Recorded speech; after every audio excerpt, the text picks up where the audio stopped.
السلام علیکم ناظرین ارحان سردار جنگ سے فتح یاب ہو کر اپنے قبیلے میں لوٹتے ہیں اور قبیلے میں ملعون خاتون اور ہولو فرا خاتون دونوں پوچھتی ہیں خوش آمدید ارحان سردار۔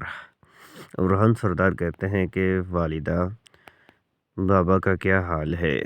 ملعون خاتون کہتی ہیں سب جگہ کر کے وہ بالکل ٹھیک ہیں، لیکن ارحان سردار کہتے ہیں کہ آپ کی آنکھیں نہیں بتا رہی کہ وہ ٹھیک ہیں، آپ مجھے سچ سچ بتائیے کہ بابا کا کیا حال ہے۔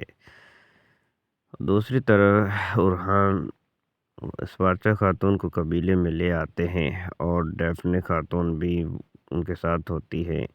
اسپارچا خاتون کہتی ہیں کہ تم کہاں غائب ہو گئی تھی ڈیفنے کہتی ہے کہ میں اسلامتی قبیلے میں کہاں آ گئی، میں ان سے دور جانا چاہتی ہوں کیونکہ یہ اس قبیلے سے مجھے بو آتی ہے، میں تو بس اس بو سیدھا سے دور رہنا چاہتی ہوں۔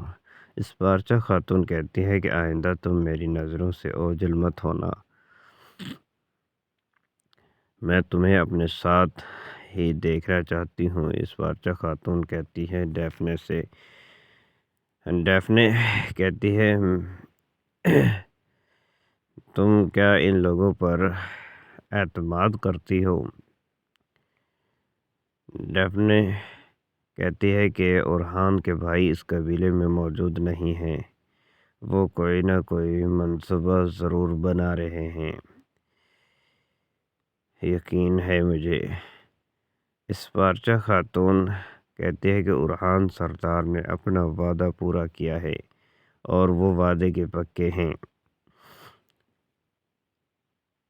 شاید وہ ایسے شخص نہیں ہے جیسا ہم چاہتے تھے، ہم جانتے تھے وہ ہمارا دشمن ہے۔ شہزادی ڈیفنے خاتون کہتی ہیں کہ شاید تم نہیں جانتی، بھول چکی ہو، یا کیا آپ اس پر بھروسہ کرتی ہو؟ شہزادی کہتی ہے کہ نہیں، ایسی کوئی بات نہیں، میں اپنے دشمن کو جاننے کی کوشش کر رہی ہوں کیونکہ میں ان کے قبیلے میں موجود ہوں اور ہر پہلو کو جاننا چاہتی ہوں۔ وہ آدمی جس نے ہم سے بازنطینی زمینیں، سب سے بڑی اہم زمینیں چھین لی۔ ڈیفنے خاتون کہتی ہیں کیا تم اس پر بھروسہ کر رہی ہو؟